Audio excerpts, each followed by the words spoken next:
Bismillahirrahmanirrahim. Dear students, Assalamu alaikum. Our this discussion is about Karl Marx. Second lecture about Karl Marx.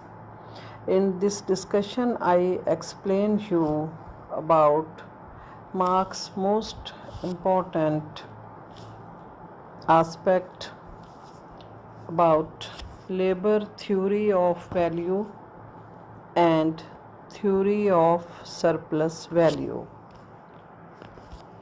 Labor theory of value, according to this principle, value is the outcome of labor. The actual price of commodity is determined by the labor expended in its production. Although here is element of labor in exchange, the activity still increases the value of commodity. It is wrong to classify men on the basis of labor. Mental and physical labor should not be distinguished. Society depends upon labor. Without labor, no one having the right to live. Marx, during this discussion, excludes any effort of ownership nature from determining the value of commodity. Labor is the only valid measurement of value, but it is the only property that goods have in common, which is truly factor in the creation of wealth. Marx ties the theory of substance wage to the labor theory of value and arrives at his own distinctive position expressed in his most famous theory of surplus value. While discussing about labor theory of value, I explain you a very important point, and that is labor theory of value already presented by Proudhon, by Socrates, by David Ricardo, a famous economist, and they contributed to develop the labor theory of value. Karl Marx explained it as a theory of surplus value. Now I explain you about Karl Marx's theory of surplus value. The theory of surplus value is itself not original idea of Karl Marx, not original theory of Karl Marx. David Ricardo and other economists had suggested that the worker produces more value than he receives in the form of wages, and this difference constitutes the profit of the owner. Marx applies the term surplus value to this difference between what the worker produces and what he receives. Marx further explained that surplus value, in order to explain the capitalist society, the nature of class war, and the reason why it will change into socialist society of the future. He further explains that labor is a commodity in its value is determined in the same way as that of other commodities. Its exchange value is the amount of labor spent to produce it and maintain it. The laborer does not recover exact amount of exchange value in the capitalist society. This is because he possesses only his labor power but does not want the means and methods of production, tools and machines, raw material, and like to expand his labor and to produce commodity. These are possessed by a small class of capitalists. He further adds that without having resources, the worker class know that they have to work and therefore they are compelled to work in the factories or workshops. The capitalists know that the labor is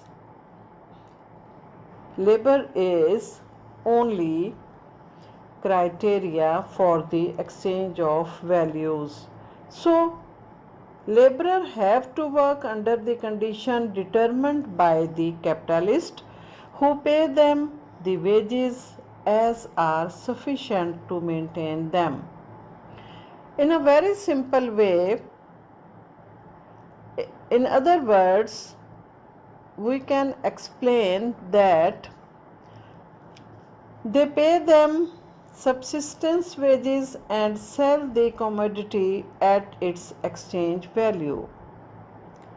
So, the subsistence wage is less than the actual amount of value which the worker has added to the commodity.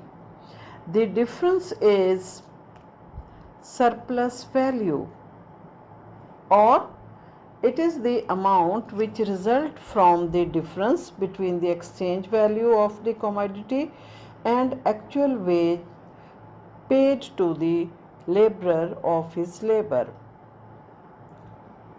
The capitalist has pocketed it due to the law of property in the capitalist states, although it was the right of laborer to get it. While discussing about Marx's theory of surplus value, it is very important point that Marx has characterized it as an exploitation of the laboring class by the capitalist class. So, it is looting of the wealth of laborers. It is the basic cause of conflict between the capitalist and working class. This makes the laborers poor and the capitalists the rich. It leads to accumulation of wealth in few hands, and it also leads to create a gap between rich and poor. Marx further explained that the basic purpose of socialism is to put an end to the exploitation and injustice to the worker class. The objectives can be achieved in the socialist state where the collective capital will replace the private capital. Both capitalist and laborer disappear and all become the cooperating producers. Marx further explained that the capitalist too is a victim of the system. He is compelled to exact as much surplus value as he can get.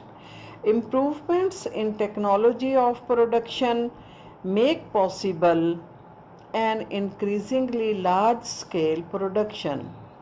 In order to take advantage of this opportunity, the capitalist requires a large amounts of capital. The tendency in capitalism is toward bigger and fewer units of production, which results in an enlargement of proletariat and a decrease in the size of capitalist class. The capitalists employ few workers.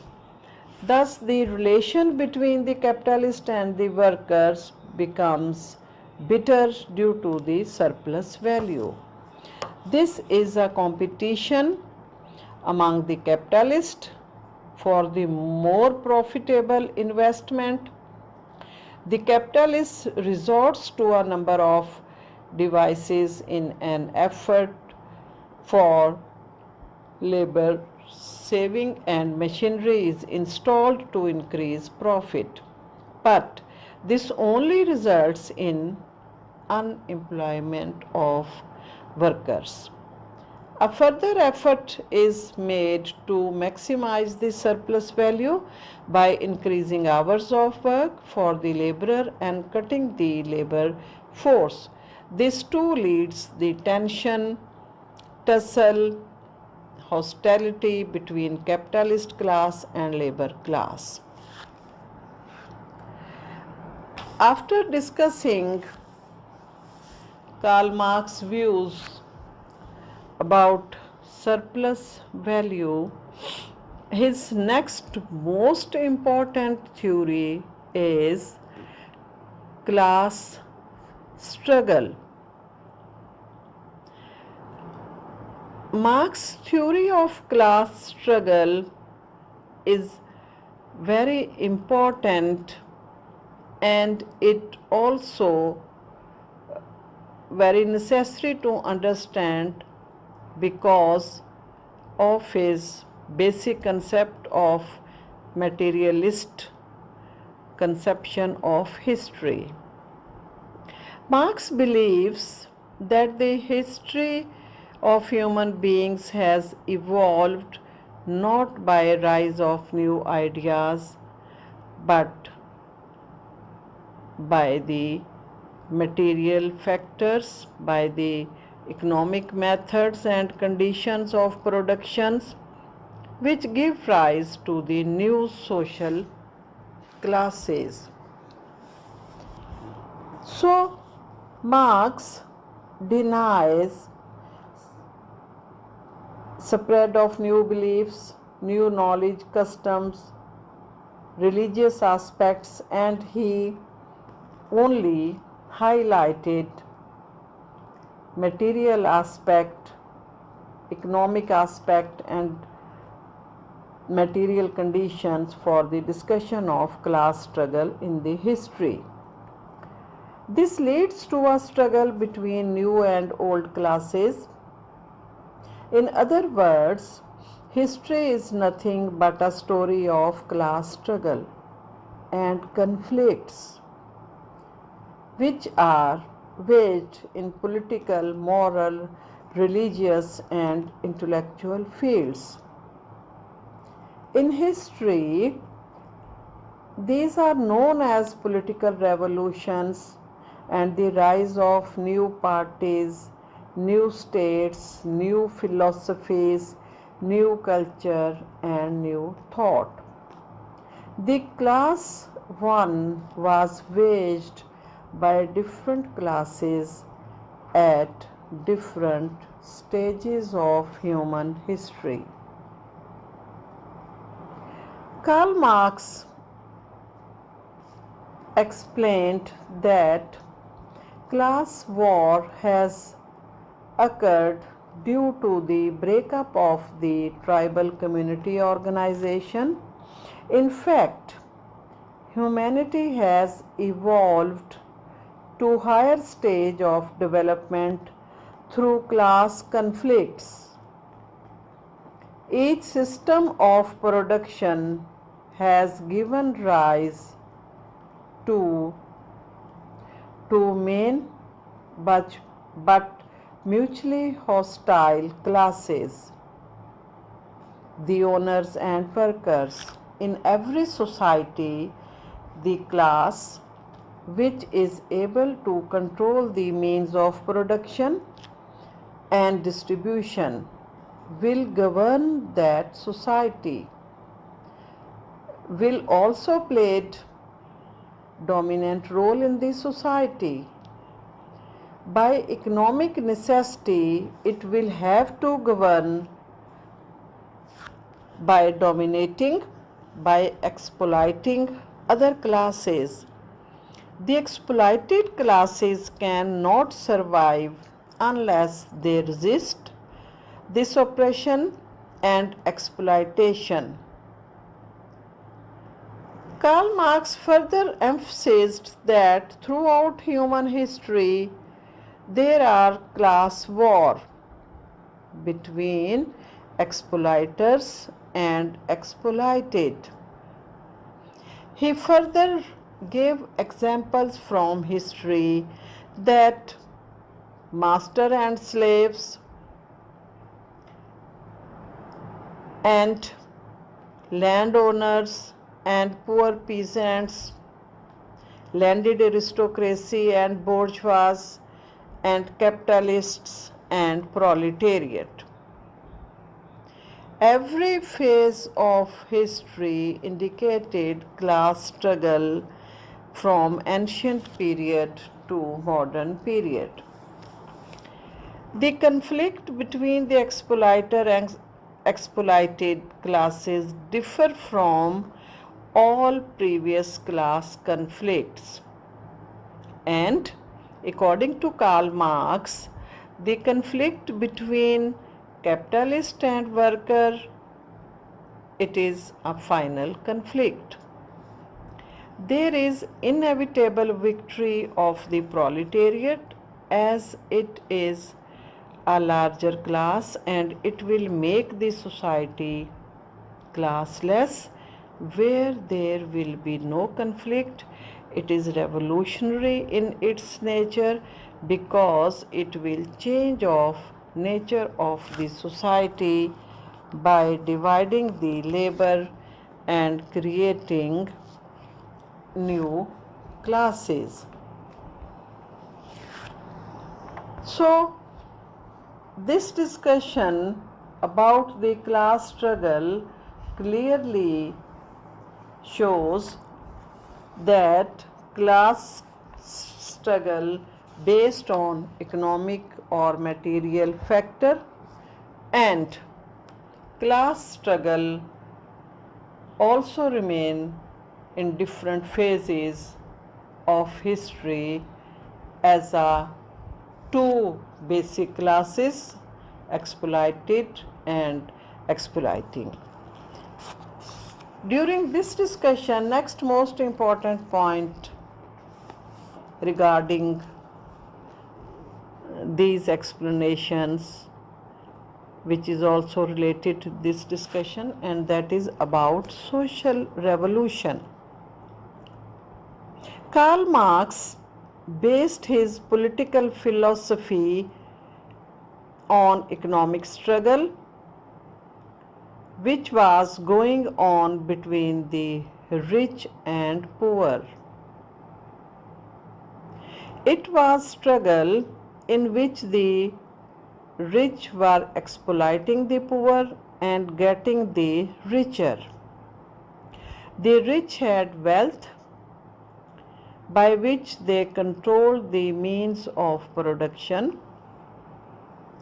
The poor had labor, which was a perishable commodity and could not be preserved.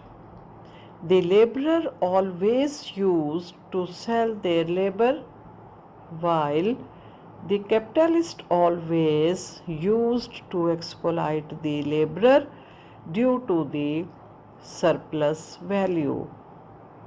So the wealth was accumulated in the hands of the capitalists.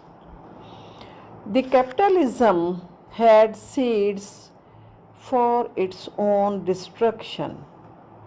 The capitalists generate hate among the proletariat against themselves. For some time, the working classes would continue to suffer under this system, but at the same time, there will be the ever closer and more organization of proletariat. At last, they will be so desperate and also so united that they will overthrow the unbearable capitalist system, first in one country, then in all countries of the world. At its climax, the proletariat will rise, overthrow the capitalist class, and snatch from them the means of production. This will be final social revolution in the world history, for victorious proletariat will establish a classless and stateless communist society, and in that communist society there will dictatorship of proletariats. In present discussion, I explain you three most important aspects of Karl Marx theories.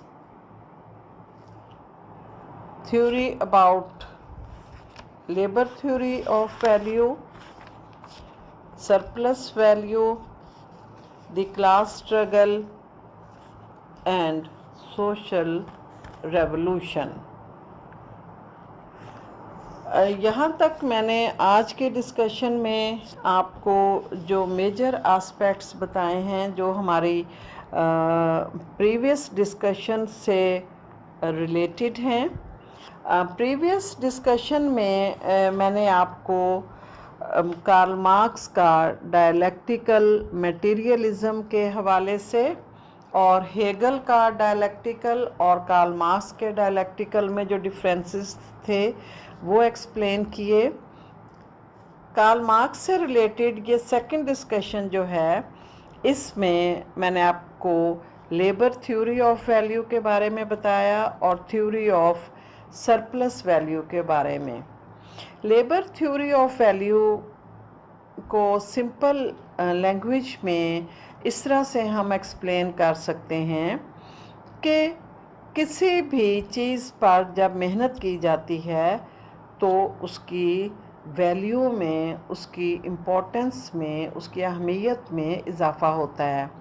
For example raw material है, कोई भी raw material है यानी खाम माल, वो किसी भी सूरत में है तो रॉ मटेरियल की वो प्राइस नहीं होती जो उससे बनने वाली अशिया की या कमोडिटी की या कंज्यूमेबल फॉर्म में जो चीज़ें होती हैं उनकी जो वैल्यू होती है.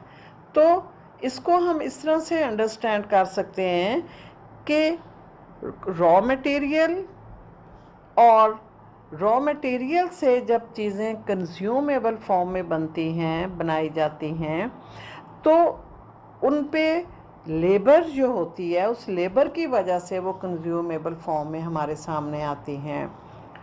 और labour theory of value Karl Marx की ओरिजिनल उसकी थ्योरी नहीं थी. कार्ल मार्क्स से पहले बहुत ही फेमस इकोनॉमिस्ट या माहिर मुआशियात जो थे डेविड रिकार्डो थे, साइसोक्रेट थे, प्रॉडन थे, उन्होंने लेबर थ्योरी ऑफ वैल्यू के हवाले से बहुत कुछ लिखा. कार्ल मार्क्स ने अपने तौर पर जो न्यू थ्योरी फिर पेश की, मॉरल जो लेबर थ्योरी ऑफ वैल्यू को उसने मॉडिफाई करके फर्दर मॉडिफिकेशन के साथ थ्योरी ऑफ सरप्लस वैल्यू उसने इंट्रोड्यूस करवाई और सरप्लस वैल्यू की टर्म को वो वर्कर क्लास के हवाले से उसने इंट्रोड्यूस करवाया.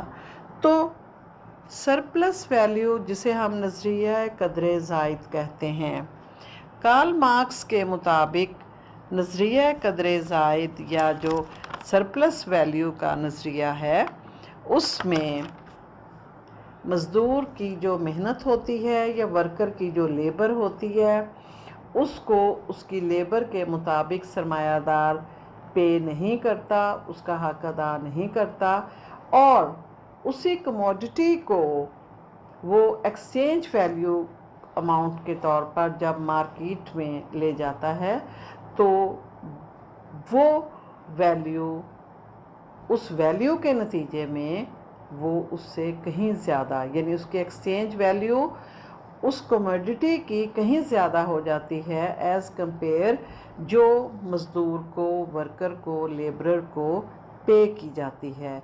और जो कुछ एक्सचेंज वैल्यू में वो मैक्सिमम जो कैपिटलिस्ट सोसाइटी में कैपिटलिस्ट की पॉकेट में जो जाता है, कार्ल मार्क्स के मुताबिक वो सरप्लस वैल्यू है। वो डिफरेंस जो कैपिटलिस्ट को मिला और जो उसने एक वर्कर को पे किया या वर्कर को जो उसने अदा किया। तो मार्क्स ने अपने पूरी उसकी जो फ़िलॉसफ़ी है उसमें थ्योरी ऑफ सरप्लस वैल्यू को बहुत ज़्यादा अहमियत दी है, और मार्क्स का पॉइंट ऑफ व्यू बहुत क्लियर था कि जो सरमायादार तबका है किस तरह से मज़दूर या वर्कर की मेहनत से फ़ायदा उठाकर मैक्सिमम सरमाया जो है वो हासिल करते हैं, लेकिन जो वर्कर है उसको उसकी मेहनत का पूरा हक नहीं दिया जाता, उसे सिर्फ उतना ही दिया जाता है जिससे उसका सर्वाइवल ही मुश्किल से हो सके। तो कार्ल मार्क्स के मुताबिक सरप्लस वैल्यू जो है वो सरमायादार के सरमाए में इजाफे का बायस है। अब मैं बहुत ब्रीफली उसके कार्ल मार्क्स के इसी नज़रिए की बहुत ब्रीफली इसकी क्रिटिसिज्म भी आपको बताती जाऊं।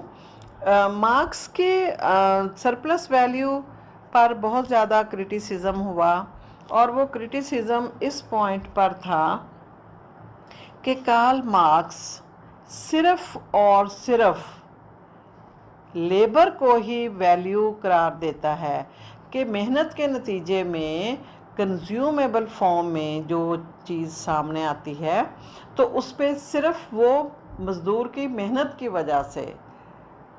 क्रिटिकल पॉइंट ये है कि उस कमोडिटी पर या उन अशिया पर जो मेहनत की जाती है, मेहनत एक बेसिक फैक्टर ज़रूर है, लेकिन मेहनत के साथ साथ कार्ल मार्क्स ने और बहुत से एस्पेक्ट्स को भी नज़रअंदाज किया है। फॉर एग्ज़ाम्पल रॉ मटेरियल को भी परचेज़ किया जाता है, फिर एडमिनिस्ट्रेशन के एक्सपेंडिचर्स होते हैं, लैंड होती है, किराया होता है, टैक्सेस होते हैं, इलेक्ट्रिसिटी होती है, इसके अलावा प्रॉफिट होता है तो लॉस भी किसी वजह से हो सकता है। तो बहुत से फैक्टर्स जो हैं वो उसमें इन्वॉल्व होते हैं। तो कार्ल मार्क्स की इस थ्योरी का जो कंट्रीब्यूटरी पॉइंट है वो हम ये कंसीडर कर सकते हैं कि सरमायादार तबका मज़दूर की मेहनत का पूरा मुआवजा उसको नहीं देता जो देना चाहिए, जिसकी वजह से उसके सरमाए में इजाफा होता है। लेकिन ये कहना कि सिर्फ और सिर्फ उसकी लेबर ही एक फैक्टर है, ये क्रिटिकल पॉइंट है, क्योंकि लेबर के साथ साथ और बहुत से फैक्टर्स होते हैं जिसमें सरमायादार के एक्सपेंडिचर्स होते हैं। तो ब्रीफली ये मैंने आपको क्लियर करने के लिए आपको मैंने ये एक्सप्लेन किया। और इसके बाद मैंने आपको नेक्स्ट थ्योरी जो कार्ल मार्क्स के एक्सप्लेन की है वो है क्लास स्ट्रगल के हवाले से। क्लास स्ट्रगल के बारे में मैंने आपको ये बताया कि कार्ल मार्क्स के मुताबिक तारीख़ में जितनी भी तबकाती कशमकश हुई है जितने भी तबकात बने हैं, जितनी भी क्लासेस बनी हैं, उनमें मार्क्स बेसिक फैक्टर जो है वो इकोनॉमिक और मटेरियल फैक्टर को ही करार देता है। जैसा कि इससे पहले मैंने आपको डायलेक्टिकल मटेरियलिज्म के बारे में बताया कि मार्क्स के मुताबिक जितनी भी चेंज आती है, सोसाइटी का जो बेस होती है, उसका फाउंडेशन जो है सोसाइटी की, वो इकोनॉमिक और मटेरियल फैक्टर पर है। तो उसी फिलॉसफी को बेस बनाते हुए कार्ल मार्क्स ने क्लास स्ट्रगल के हवाले से भी जब उसने बात की है, तो उसने बहुत क्लियरली ये बताया, वो इस चीज़ पे बिलीव रखता था कि ह्यूमन हिस्ट्री में जितनी भी डेवलपमेंट्स हुई हैं वो तमाम की तमाम आइडियाज़ की बेस पे नहीं हुई, बल्कि वो इकोनॉमिक और मटेरियल बेसिस पे हुई हैं। बहुत सिंपली आप यूँ अंडरस्टैंड कर सकते हैं कि बिलीव्स को, कस्टम्स को, कल्चर को, रिलीजन को और बहुत से फैक्टर्स को, सोशल फैक्टर्स को वो डिनाई करता है। और उसका पॉइंट ऑफ व्यू ये था कि जितनी भी तबकाती कोशें हैं, तबकात जो तारीख़ में बने हैं, जितनी भी स्ट्रगल हुई है, जो तारीख़ में तबकाती जदोजहद हुई है, वो तमाम जो है मटेरियल फैक्टर या इकोनॉमिक फैक्टर की बेस पे हुई है। फिर फर्दर कार्ल मार्क्स ने ये भी एक्सप्लेन किया कि जो रेवोल्यूशन आए, जितनी फ़िलासफ़ीज़ आई, जो कुछ भी हुआ, उसका बेसिक जो बेस थी ह्यूमन हिस्ट्री में, वो इकोनॉमिक फैक्टर था। सो कार्ल मार्क्स ने बहुत क्लियरली एक्सप्लेन किया कि एंशियंट हिस्ट्री में, कदीम तारीख़ अगर हम देखें तो मास्टर और स्लेव्स का रिलेशनशिप था, जिसमें मास्टर जो थे वो डोमिनेंट थे और वो स्लेव्स के राइट्स को एक्सप्लॉइट करते थे। फिर with the passage of time land owners और पुअर पीजेंट्स, किसान और जागीरदारों का क्लैश जो था वो शुरू हुआ। फिर इसी तरह लैंडेड एरिस्टोक्रेसी और बोर्जवास की क्लास, फिर इसी तरह बोर्जवा, कैपिटलिस्ट और प्रोलेटेरिएट की क्लास। लेकिन वो बहुत क्लियरली एक्सप्लेन करता है कार्ल मार्क्स के तारीख़ के जितने कन्फ्लिक्ट्स थे, वो ये कन्फ्लिक्ट यानी कैपिटल सरमायादार तबके का और प्रोलेटारी तबके का या वर्कर के तबके का या मज़दूरों के तबके का, ये कन्फ्लिक्ट जो है एक्सप्लॉइटर का और एक्सप्लॉइटेड का, हैव्स एंड हैव्स नॉट का, ये कन्फ्लिक्ट तारीख़ के बाकी जो कन्फ्लिक्ट्स थे उनसे ये डिफरेंट है।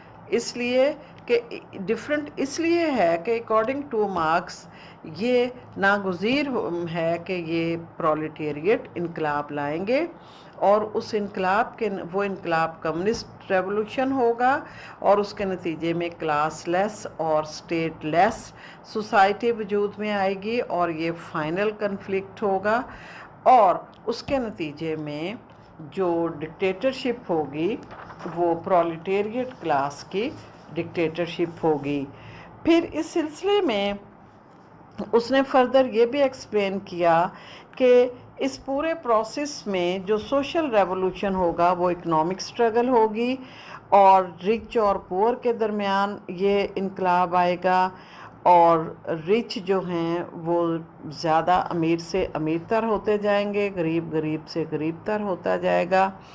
और मार्क्स के मुताबिक इस सिचुएशन में कैपिटलिज़म के अंदर ही उनकी तबाही के सीड्स जो हैं वो मौजूद होंगे और वो इनकलाब के नतीजे में ख़त्म हो जाएंगे जब वर्कर क्लास उनके ख़िलाफ़ इनकलाब लाएगी।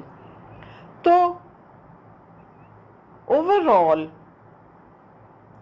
कार्ल मार्क्स के इन डिफरेंट व्यूज़ को, जिनमें आपको मैंने उसकी आज की जो डिस्कशन थी उसमें labour theory of value, theory of surplus value, class struggle, social revolution के बारे में मैंने आपको एक्सप्लेन किया। इंशाअल्लाह कार्ल मार्क्स के बारे में जो मेरा تھرڈ اور نیکسٹ لیکچر انشاءاللہ جو آپ کو ڈلیور کیا جائے گا وہ ہوگا پرولیٹیریٹ ڈکٹیٹرشپ، اور پرولیٹیریٹ ڈکٹیٹرشپ کے نتیجے میں کمیونسٹ سوسائٹی اور کمیونسٹ ریولوشن کے بارے میں اور کنکلوژن کے بارے میں اور اوور آل کارل مارکس کے انالیسس کے حوالے سے اس کو پھر اس ٹاپک کو کنکلوڈ کیا جائے گا. تو آج کی ڈسکشن ہماری اس پوائنٹ پہ ختم ہوتی ہے، اور انشاءاللہ نیکسٹ ڈسکشن پرولیٹیریٹ ڈکٹیٹرشپ سے سٹارٹ ہوگی. اللہ حافظ.